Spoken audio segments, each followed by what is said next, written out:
Xoş, temamız kirib ketsek ondan sonra hörmətli Gülçehre xanım. Bugünkü temamız elbette axbarat cihada Uygurlar. Yani biz əminətdə Xitaydak bir təcavüzçününki yani bu axını qarı qılıb haqiqatni batılını haqiqat qılıb körüstüş üçün milyonlarca dollar pul xərcləyətqan bir təcavüzçünün qolu astyda şunun bilan mücadilə qılıyatımız ama bütün chet eldeki muhacirlar ve bulup mu axbarat sahasida işləyətqan biz axbarat sahasidagilar. Şu anda şu uzun yıllık hizmet tecrübemizge asasen bugün emdi günden günge bu axbaratning kimi şu hayatımızga suni aql uçur dengizge aylanıp ketayotgan bir davrda yaşayapmiz. Medyanın muşundaq bir her bir adamның qoluga chiqqan bir davrda medyanın rolü, ekranның sihri, gücü, burunqidek badab qaramsız bir milletning tuyg'usini, ruhi kimlik tuyg'usini shakllantirishdagi medyanın rolü haqida bir ikki og'iz gap bilan boshlasak, medya nima uchun muhim? Pek yaxshi bir tema, ya'ni amaliy masalalarga kelaylik. O'zingiz bilgandek, media mayli bir hukumat, mayli bir tashkilot va xalq uchun o'zining fikrini yetkazadigan eng kuchli qo'ral. Ama bugungi kunda bu qorallarning turimi, shaklimi intayin ko'p bo'lib ketdi. Siz degandek internet davrida, hozirgi texnologiya davrida texmi shundaq. Lekin buni bilan tang yana bir raqobat borki, rost bilan yolg'on aralashib ketadigan.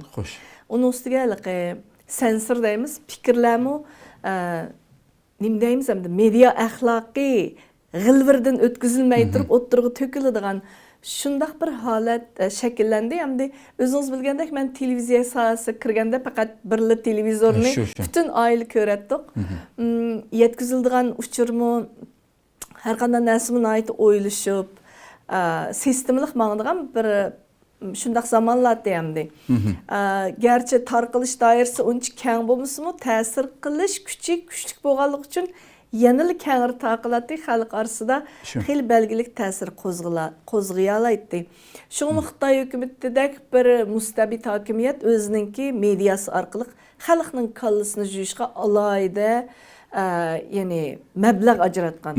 Ilgari shundaq chet ellarning singib kirishi, ya'ni rost haqiqat, erkinlik ideyalari, demokratiyaning singib kirishidan shunchalik cho'chigani uchun shu 90-yıllardan başlaplar şu mesela Erkin Asya Radyosu hatta Özbek Radyosu Türkiye'den anlatılıvatkan bulamdı. Her qandaq bir medianın Uygurlarning qulluğuna yetip gelişinin aldığını eliş için buzuş stansiyalarini mi kurgan? Onun milyonlarca meblag ajırtıdığanlığı hemmimizge ma'lum.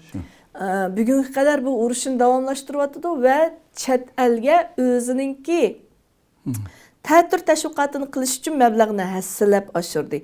Bu yerda faqat hukumat yoki ba'zi bir ommaviy o'rinlar boshqarishidagi televiziya yoki radio yoki matbuotlar emas, shaxslar, masalan, hozir ijtimoiy taratquv vositalaridagi dangdarlarni o'ziga jalb qilib, pul orqali setib olish usullarini har xil yo'llar bilan qiziqtirish, biznes orqali taklif qilish degandek butun chiqimlarni o'zi chiqarib vatanimiz Şarkı Türkistan'a akirib, özü kösetmekçi bo'lganli manzirlarni ko'rsatish orqali yanala bu o'zining ta'tir tashviqotini ya'ni kuchaytiryapti.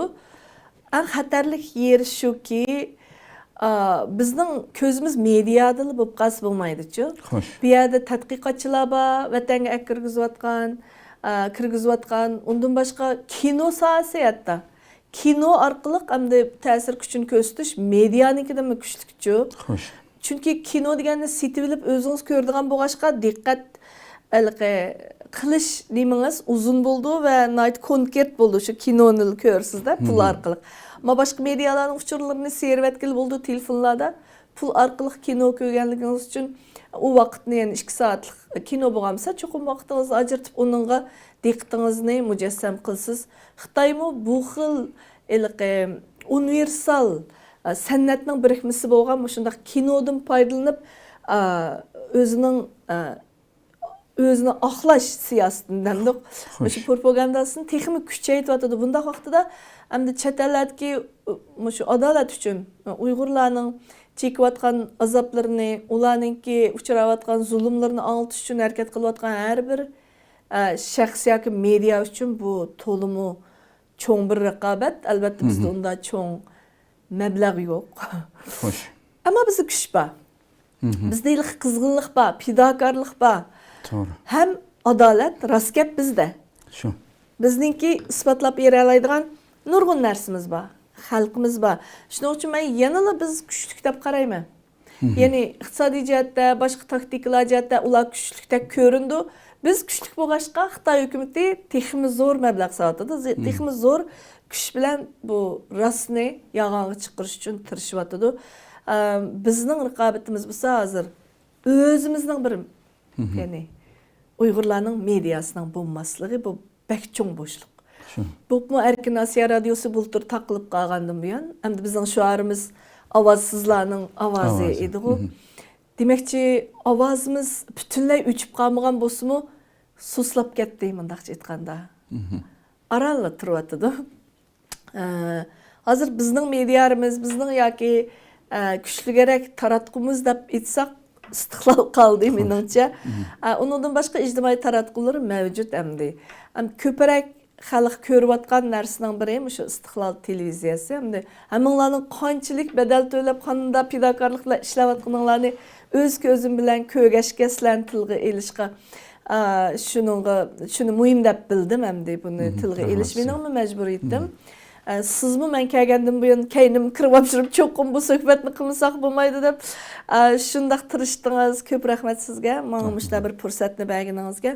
Ba'zi so'zlarni deyish orqali xalqimizni reallikka yuzlantirishimiz kerak. Xam xiyol, quruq xiyol bilan ilqi voy biz cho'qim yengimiz degandek shuarlar bilan o'tirib chiqib olsak bo'lmaydi. Yengish uchun nima ish qilamiz?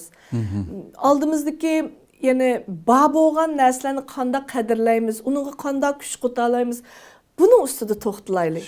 Qolgan narsa ancha muhim emas. Mavjudlik ko'rish qilayotgan bizlar uchun energiyamizni bir-birimizni tanqidlash yoki bir-birimizni so'kish orqali emas, isloh qilish, to'g'ri fikrni qabul qilib o'zgartirish va bir-biridan o'rganish, hamkorlashish orqali meningcha yani mevcutluğu vücutga chiqqanı bo'lmaydigan narsa yo'q deb ashta ishonmayman. Mumkinsizlikka ishonmaydigan bir insonman. Biz deymizga Alloh kasalni bergan ekan, davosini berdi deb. Shu harakat qilish kerak. Biz qilayli, qolganini yo'limizda ko'ramiz shunday. Albatta. Shunga bugungi Uyg'ur davosining holi ichilishli holatda. Men sizga shunday dey. Mevcutluğu Uyg'ur xalqi mevcutluq ko'rish qilayotgan bo'lsa, Uyg'ur ovozimi mavjudlik ko'rish qilyapti. To'g'ri. Ko'pdan ko'p rahmat, Alloh razı bo'lsin. Safar bizdan, safar Allohdan. Albatta. Haqiqatan. Qo'limizdan kelgan barliq tirishchilikni ko'rsatishga biz